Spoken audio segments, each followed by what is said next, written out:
She had just been crushed on court 3, 6-4, 6-2, done in straight sets.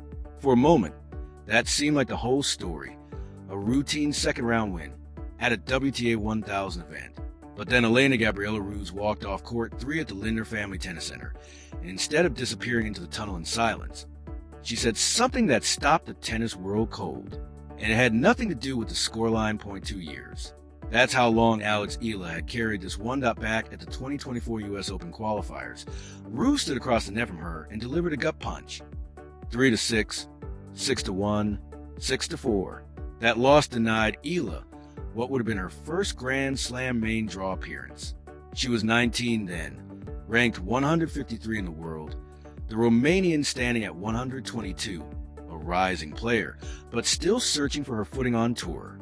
The defeat stung. It was a reminder of how close she was, and how far she still had to go. She walked off that court with tears in her eyes. And that loss didn't just hurt in the moment. It followed her for 2 years, and so when the draw put Ruse back in front of her in Cincinnati. This wasn't just another match. It was unfinished business. But here's the thing. The player who showed up on court 3 wasn't the same one who lost at Flushing Meadows. Not even close. The Lindner Family Tennis Center was thick with anticipation, and standing across the net was, in a sense, a ghost from Eala's past. Except the ghost was about to meet someone entirely different. In 2 years, Eala had climbed 133 spots in the world rankings, all the way to a career-high number 20. She'd broken through at the Mubadala DC Open weeks earlier, becoming the first Filipina ever to win a WTA Tour singles title, a run where she beat Olympic gold medalist Jing Qinwen, defending champion Leylah Fernandez, world number 10 Alina Svitolina, 4-time Grand Slam champion Naomi Osaka, and world number 3 Jessica Pegula, all in the same tournament. She'd been seeded at Wimbledon, another first for a Filipina. She'd reached the round of 16 in Toronto, and she walked into Cincinnati as a number 17 seed, the highest of her career at this level. With a first-round bye in her pocket, precious recovery time after a grueling Toronto run, and a target on her back. And from a first point against Ruse, it showed. "I think I came with a great mindset today," she said, and she played like it. She dictated the pace.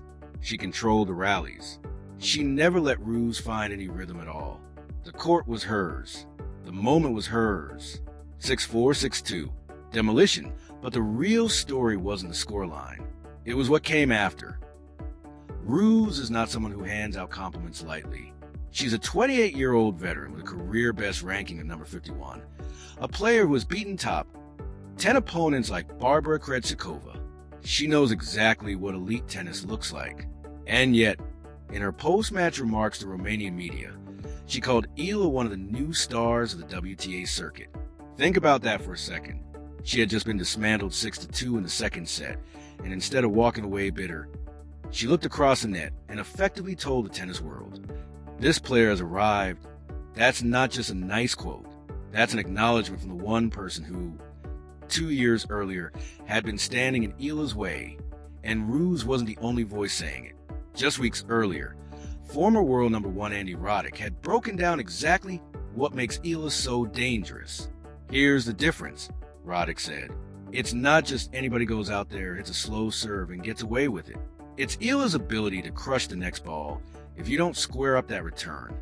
He pointed out that she can hit that middle ball in both directions with real pace, turning what looks like a modest serve into a genuine weapon. Then there's Greg Ruzetsky, the 1997 U.S. Open finalist and former world number 4. On his podcast, before this match had even happened, Ruzetsky called Eala the one to watch in Cincinnati. When asked whether she could crack the top 10 by the time the U.S. Open rolled around, his answer was blunt. Yeah, no question about it. He waved off any concern about a tough draw that included Amanda Anisimova and Linda Noskova. "Why should she care whether she's playing Anisimova or whoever's in the section?" he said. "Look at the people she beat to win Washington. It was world-class players from start to finish." He noted that her Toronto run had come while she was, in his words, running on fumes and emotions, and she'd still found ways to win. She competes, she fights. She's so mentally tough that it doesn't matter who's in her way. You gotta play great tennis to beat her. And I see her only going one direction, and that's up. Ruse just found all of that out the hard way. This win over Ruse was a standalone moment, either. It was the 8th name on a growing list.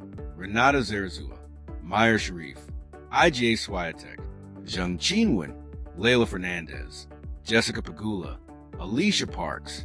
One by one, Eala has gone back and beaten almost everyone who ever beat her. People are calling it her revenge tour, but Eala herself, in the days before the match, described it more carefully than that. Momentum exists, she said. A lot of matches can help with your confidence, but it doesn't guarantee anything.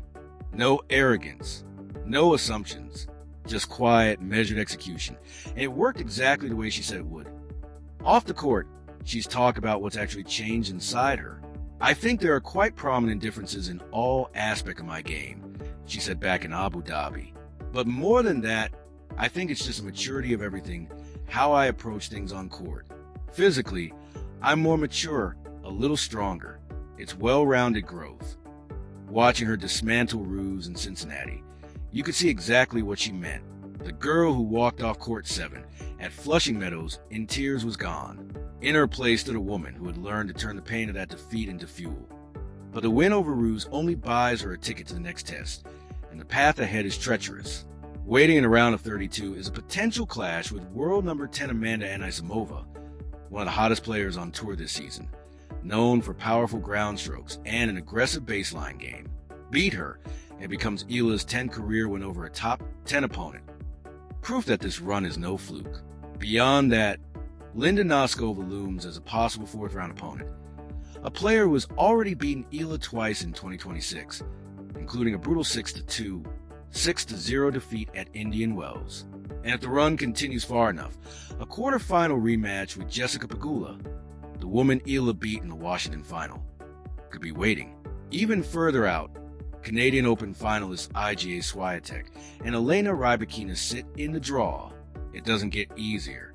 It gets harder. And Eala's 9-4 record against top 10 opponents, 7 of those wins coming in 2026 alone, is exactly why nobody in this draw wants to see her name next to theirs. This win comes with roughly $47,375 in prize money and keeps her on track for what could be the deepest Cincinnati run of her career, with the eventual champion set to collect $1,085,220 and 1,000 ranking points, a prize that would transform any player's season, and a serious boost heading into the U.S. Open, which begins August 30th at Flushing Meadows. But for Eala, this was never really about the money, or even purely about revenge. "I'm counting my blessings," she said after her Toronto exit, already looking ahead. "I'm taking the lessons that I've had from these 2 weeks and hopefully implementing them even more in a better way in Cincinnati and New York." 2 years ago, a 19-year-old walked off a court at Flushing Meadows with tears in her eyes, wondering if she truly belonged among the elite. In Cincinnati, the very woman who once broke her heart looked across the net after losing 6-4, 6-2, and told the world, "This is one of the new stars of the sport." That's not the end of the story. It's barely the middle of it. The U.S. Open is 30 days away. The draw only gets tougher from here, and the Eala Express isn't slowing down. It's just getting started.